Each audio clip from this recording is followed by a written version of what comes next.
Hi, this is Kelly from paperbeadrollers.com, and today I'm going to show you how to make a necklace from the scraps of paper you're left over with after you cut out the Wide Euro paper bead necklace template. We created this lovely yin and yang cat necklace using the cat charm. So let's get started and I'll show you how to do it. The tools you'll need for this project include a crimping tool, a pair of pliers, needle nose or bent nose, and a pair of sharp scissors for clipping off wire tails. Whoops. You'll also need some beading wire. You'll need some double paper beads, which I will show you how to make in just a minute. You're going to need 18 of those. You'll need 18 of these 5mm daisy spacers, 4 large 8mm ball beads, some focal point. I'm using this Friendship Cat Charm necklace, which you can get at paperbeadrollers.com. We're also going to use the chain that comes with this.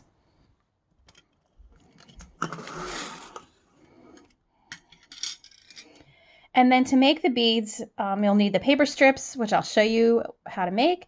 You'll need some white glue and some kind of hardener like diamond glaze, along with, of course, brush to brush it on, toothpicks to hold the beads, etc., etc.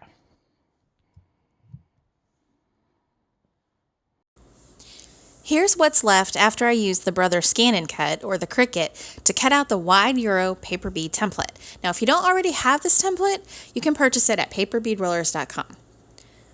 I just snip along the edge here to free all of the strips that were left after the Wide Euro strips were cut out by the machine. Now, I could take a little more time and cut through this edge piece and make them even longer, but when I do that, I find that I don't always get it perfect and the bead looks wonky, and it also takes a lot of time. So if I'm doing a lot of these, it's just a little too time consuming. If you do it this way, the only unusable pieces you have left is one little strip on this end and one little strip on that end. Because of the way I lay out these templates, you will end up with some fairly consistent strips. You've got 4 of these double strips, and then you've also got several of these little barrel bead strips. We're going to focus on the double strips.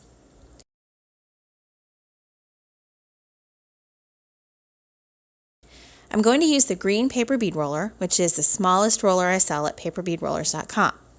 I've got my needle nose glue bottle right here. I'm going to slide the strip into the slot and start rolling.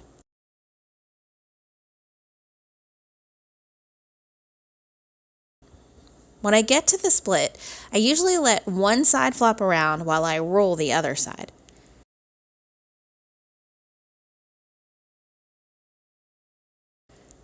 I'm rolling these so that the outer edge is even, creating a slit in the bead. So keep that other side out of the way. Try not to bend it or rip it as you roll. I'll just straighten out these layers a bit, put a tiny bit of glue on the end of the strip, and that side is done. Remember, with the needle nose glue bottle, you need to keep the cap on as much as possible so the tip doesn't clog. I'll do the other side the same way, lining up here on the outer edge of the bead. Now this creates a cool little pattern that looks like a thinner bead on one side and a wider bead on the other. Let's go ahead and glaze these to harden them and make them water resistant, and then we'll make a piece of jewelry with them. You can glaze these as normal, being sure to cover all of the ends. Get enough glaze into that split area, but not so much that it kind of gobs up in there and clogs it up.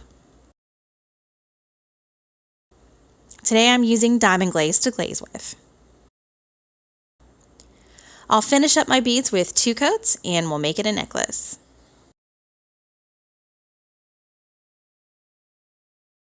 So here's the pattern I'll use for this necklace. I've got my beads all lined up here with 6mm daisy spacers in between them. The daisy spacers are smaller than my beads, and so they're kind of hiding in there, but that's the look I'm going for. I want to create a continuation of the split look that's in the beads.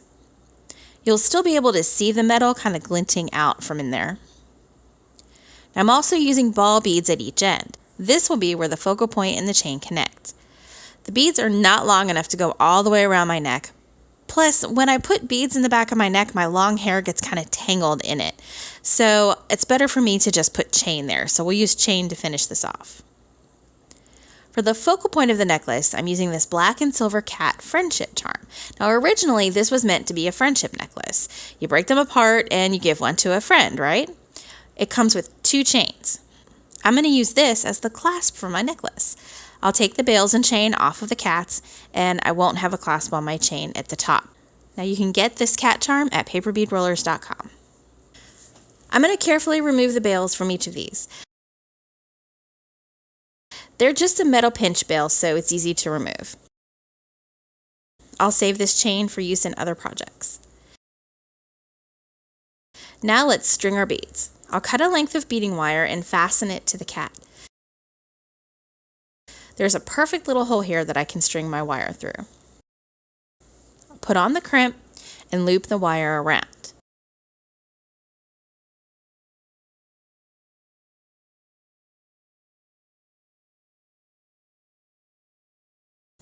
Now I'm going to crimp this pretty tightly against the charm so that it doesn't have a lot of play. I'll use the second notch of the crimp tool to tighten the crimp, and then that first notch to round it off. Now I can string my beads onto the wire. We start with the metal ball. Make sure as you're stringing the paper beads that you're consistent. I'm putting the smaller side of the bead toward the cat. Then I'll alternate each bead with a daisy spacer.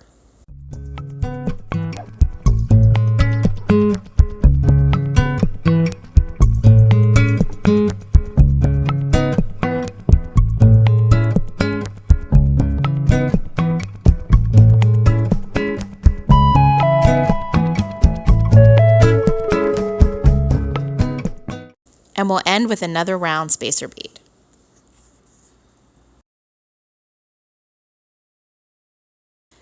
Make sure that you cut off or you tuck all of your tails in under the beads.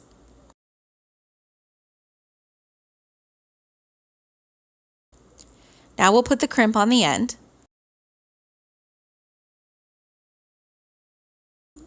We want to be sure that the beads are very tight, so here's a little bit of a hack I use. First, put the crimp on the wire and loop it back through. Now I want to get this loop as small as possible, but also keep the beads very tight. So I'll slip my bent nose pliers into the loop and I'll pull really tight on the tail. So you can see that this gives me just enough room to get my crimp tool in there and crimp it down.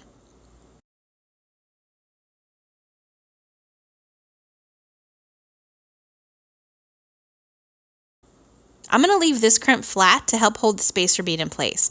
If I had a silver crimp cover, I would use one right here, but I don't have any more in my stash. And it's about 1 a.m. right now, so I can't run to the craft store. And yes, I have done that before in the middle of filming a tutorial when I get an idea for a project and I don't have what I need here at the house. Now let's add the chain. I've measured this on myself and I need about 9 inches of chain to make the cats hang in the right place. I've cut the chain that came with the cat necklace and I'll just add jump rings to the ends and attach it to my piece.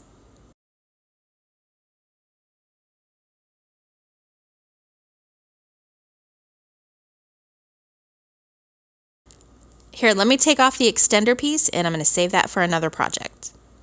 And this necklace is ready to go. But wait, I thought we were done, but there's a problem.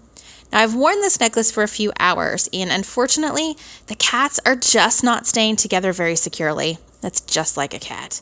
So we need to change our plan. I thought about refilming the tutorial, but I decided to leave this in so that you can see that making mistakes is just a normal part of the process. I see some people posting in the Paper Bead Fanatics Facebook group and they aren't confident in their ability to design jewelry.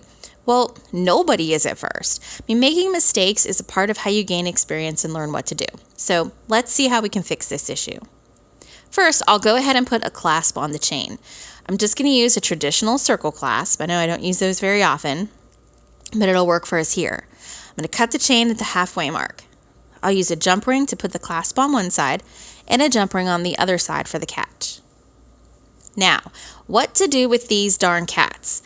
I played around with a few options, and what I ended up with is using a very thin piece of jewelry wire through the holes in each of the cats to keep them together.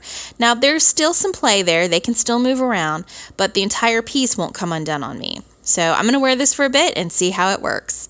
Thanks for watching, and make sure you subscribe and hit that little bell so you'll get notified when new tutorials go up. Keep on rolling.